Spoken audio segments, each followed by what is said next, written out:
When your Hoyas grow for you, that's a really good thing.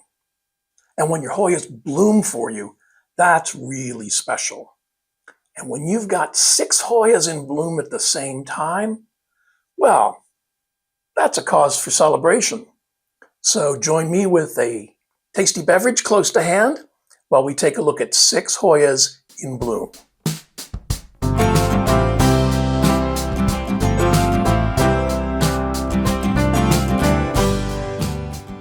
And they aren't all lacunosas. In fact, there isn't a lacunosa in the bunch. Some of these you may have seen before, a couple of them I think. I'm looking over at them, they're all lined up over here just waiting for you. It's kind of like the on-deck circle or something like that. Some of you may have seen a couple of them, but I think the others are going to be new to you, not to me. And without any further ado, let's move on to the first Hoya. And the first Hoya up is this hoyalyi. Let's see if we can, will it do that for me? Probably not. It's a beautiful little plant. It was first published in 1907. It's native to southern China, Laos, and Vietnam. It was found growing on rocks in deep shade, which is really interesting because that's not where it lives in my house. My house, it's under the grow lights, and, well, there's some rocks in the pond, but that's about it. But this week, it bloomed for the first time. Let's see if I can make that. I doubt it, but I'll have some pretty pictures. Yep. It's a beautiful, beautiful bloom. It's pale pink on the outside. That's the corolla, I believe. And the corona on this one is beautiful white with some little ivory details in the center. I haven't noticed any scent. If I were going to describe it as anything at all, I would say it's fresh. But I'm so pleased that this one bloomed. There's another peduncle here. There's another one over here. And this is just, it's a beautiful little plant. The top of the leaves are slightly pubescent. The underside of the leaves, and this probably won't focus, but the underside of the leaves are pubescent. There's occasionally a little bit of splash, but, and it's not known for that. So this was definitely worth the wait. It's an absolutely beautiful bloom. It's not going to focus again. I'll work on this. I keep trying, and it works for me in practice, and then when I come to do this, it doesn't work at all. This is hoyalyi.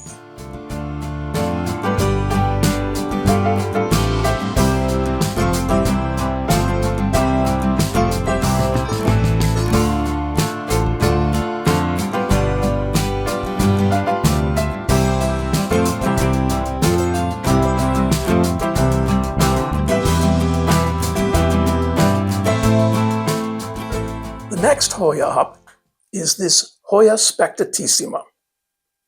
Now, it's fairly new. It was first published in 2023. Fairly new to us. It had been probably doing its thing in its native Yunnan province in China for millennia. It was supposed to have beautiful blossoms, which is why I ordered it. And it reminds me of a somewhat smaller hoyalyi. And this week, a day or two after hoyalyi started doing its thing, spectatissima started doing its. That's not going to focus, I'm sure, but that might be in focus. These are absolutely beautiful.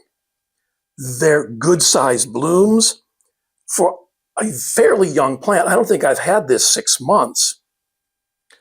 There's 1, 2, 3, 4 peduncles, 5 peduncles. 2 of them are in bloom. They're very pretty. Again, it's kind of a pink corona, corolla. It's like the car, my car. A pink corolla, white corona, a little bit of darker pink in the center.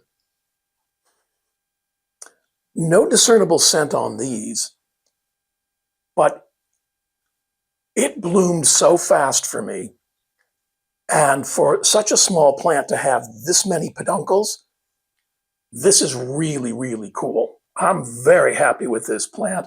Very happy I found it. Very happy with how soon it bloomed. You know, a lot of us are used to the experience of you buy a Hoya and it takes a year or two for it to settle in and put out a peduncle. And this, like I said, I haven't had it very long and it's putting out all of this beautiness. So yeah, highly recommend this one. It does remind me of hoyalyi, but it isn't. It is its own species. So this is hoyaspectatissima.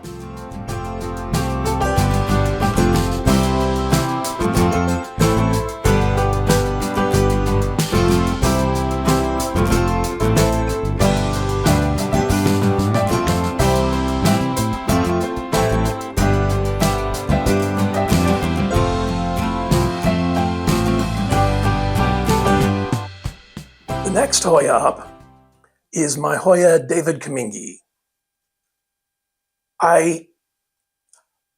Before I bought this plant, I didn't really want it. It's kind of plain. Let's see if it'll do something interesting. It's kind of plain. There's nothing fancy about it. The edges of the leaves can get a little darker green. It's nice enough. It grows like a beast.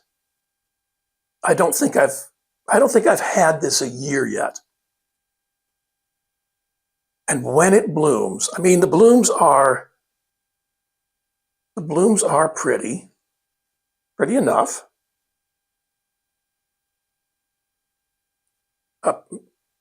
Let's say a dark rose corolla and a gold corona. I hope I'm using those terms correctly. Somebody will let me know if I'm not. But it's the smell. It's the scent. It's like they're making candy in the plant room.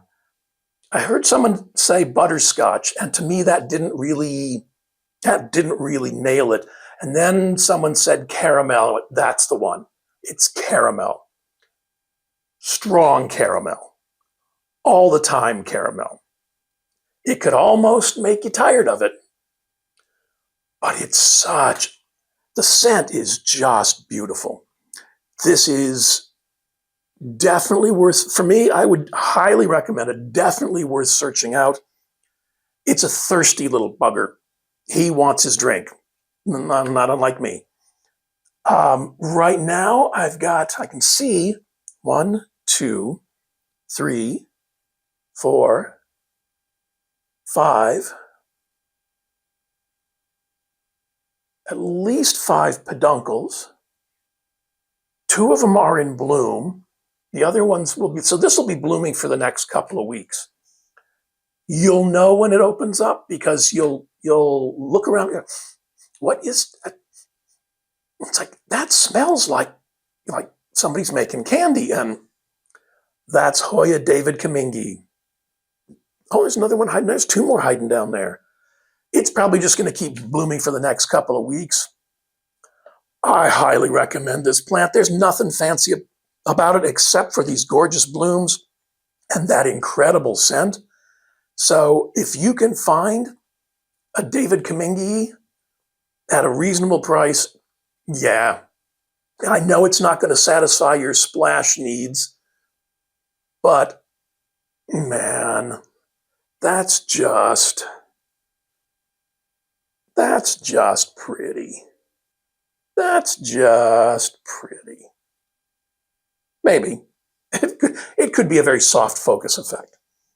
This is hoyadavidcummingii.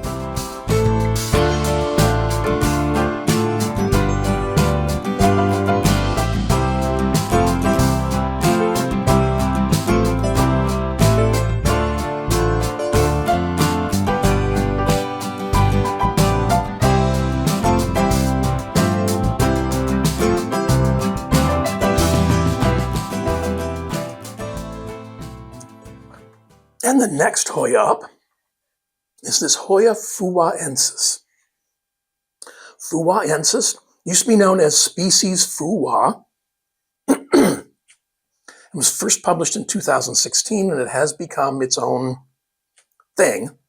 It was discovered in, I'm reading my notes down here, in the Phu Wildlife Sanctuary in northeast Thailand. It's a little bit of a thirsty puppy, but it's really, really pretty. The leaves might take care of any splash needs you may have. They're sort of reminiscent of caudata. The blossoms aren't so much, but they're pretty enough. Can't complain. Whoops. They're very beautiful. The peduncles on this are probably, well, on this one, at least 2, maybe 3 inches long. And there's another one here, another one here, there's another one over here, there's one there. So I'm probably going to have blooms on this for the next couple of weeks. When I first got this, I didn't, oh, those lacunosas. I first got this, it kind of just hung out for a while. It really didn't take off until I got the feeding right, and lacunosa blooms everywhere. Until I got the feeding right, I had the light it seems to like. Look at the peduncle on that thing. I mean, I don't know if that'll show up. And with some contrast it will, but that's a good 3 inches long. Not that size matters. Anyway, it just kind of hung out for a while, and when I got the food right and got the lighting a little bit better, it took off. And it's been growing well ever since. In my experience, in my growing conditions, it's a thirsty little puppy. It doesn't have quite the woody stem, but the vine is firm. So it's sort of like, I mean, whatever you're doing for your flagellata or for your caudata, do for this one. It won't disappoint. It's an absolutely beautiful plant. There's just enough splash on the leaves to make them, well, there's more than enough to make them interesting. Right now, it's growing like crazy. The temperatures are now getting up in the range outside that I don't have the heat running, and it's warm enough in the plant room that everybody's having a good time with that. So this is hoyaphuwuaensis.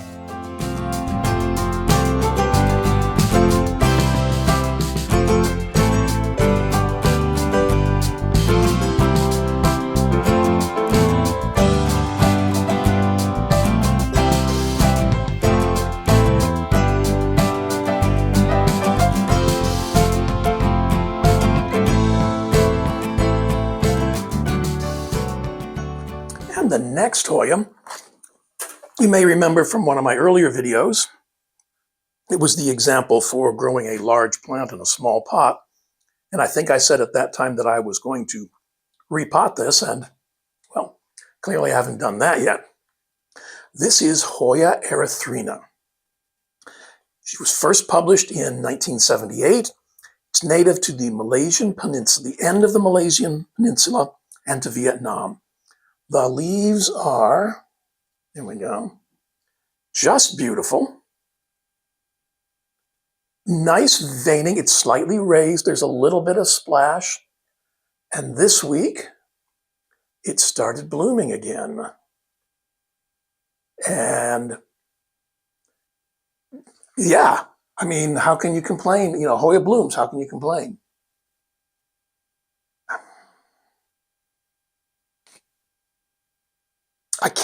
There's a scent. I can't quite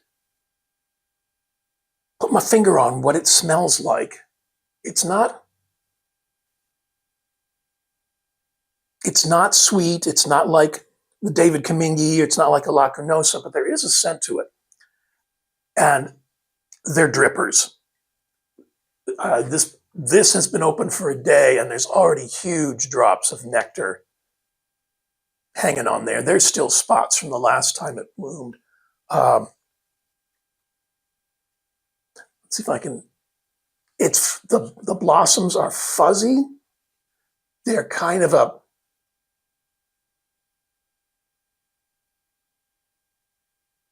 pea soup color, kind of a lightish yellow-green corollas.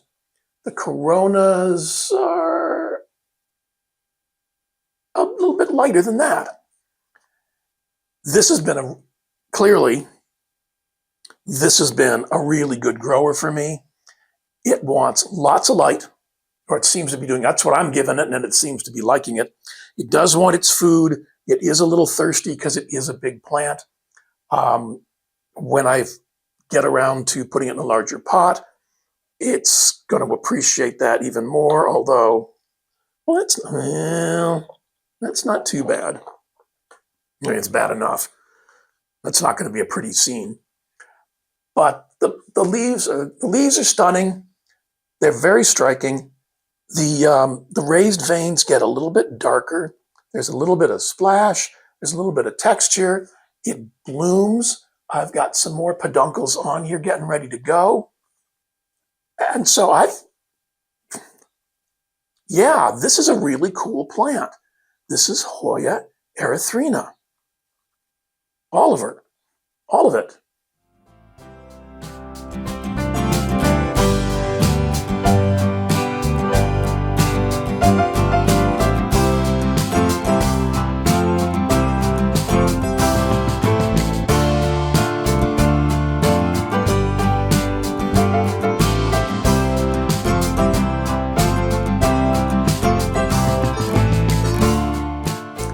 And the last Hoya this week is my baby. This is Hoyasigillatis. With luck, it'll focus for you. I'm sure you've heard my story about this one. I wanted this Hoya the first time I saw it. It was one of those, I need one of those moments. And I killed the first one because I was really new at this and it wasn't pretty. I killed the second one, even though I knew slightly more, but that wasn't pretty either. Third one, I'm writing off the flat mites.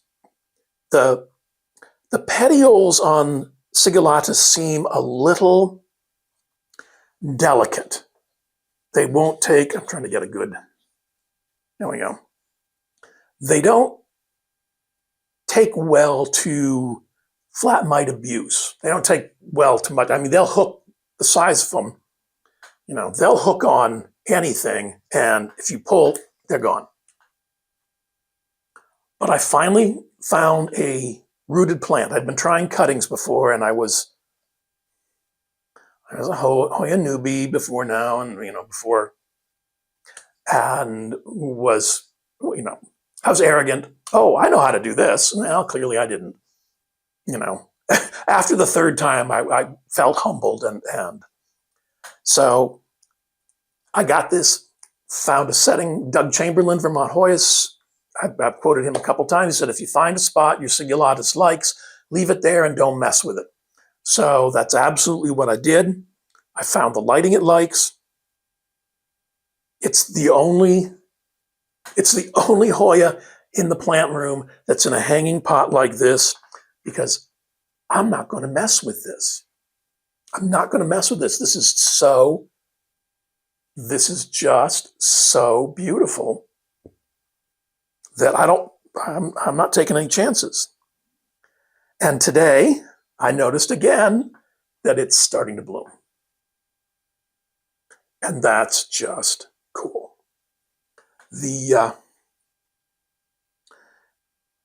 It's kind of an interesting monochromatic bloom. The coronas are kind of a light butterscotch color, and the coronas are dusty gold. You can tell I was a graphic designer for a long time, too long. They're absolutely beautiful. Again, there's going to be, B-roll. There's peduncles, and again, this is a good-sized plant. It was, there's another one down here. Oh, be careful of that. Okay.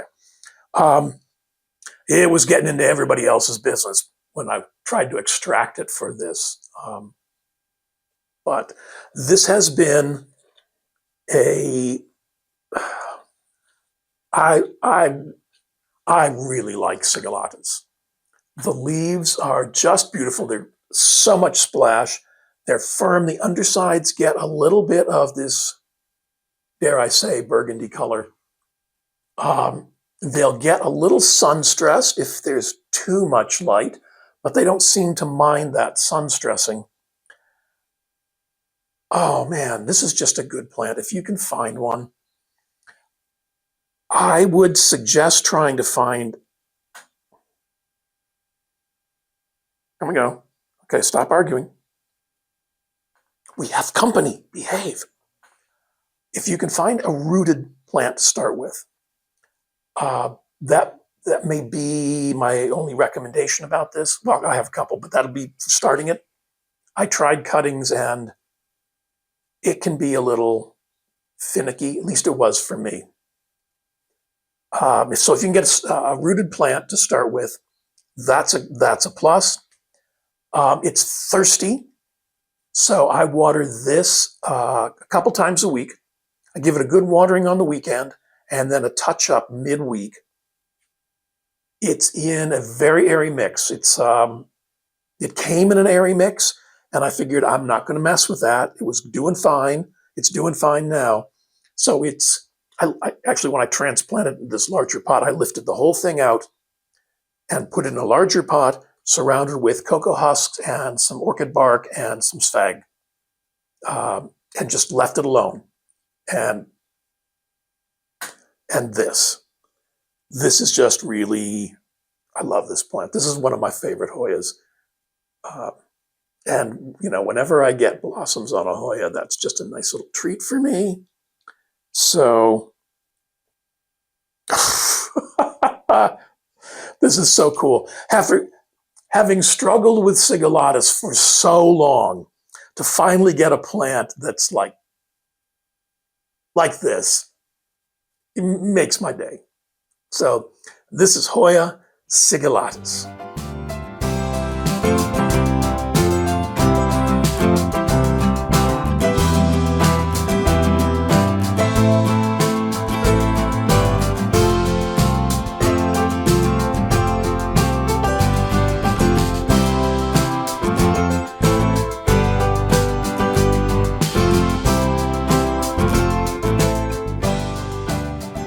And that's it for this week's end. 6 Hoyas in bloom. Although I have a feeling that there may be another one in the near future, because there's a few other Hoyas that would have been in this one had the buds just opened. So we'll keep our fingers crossed for that. I want to thank you for choosing to spend a little bit of your time, a little bit of your week's end, a little bit of your time this week's end with me. I appreciate it. Remember to click on that thumbs up like button and the subscribe button. They're really important to the channel. And again, thank you for watching and enjoy the rest of your week's end.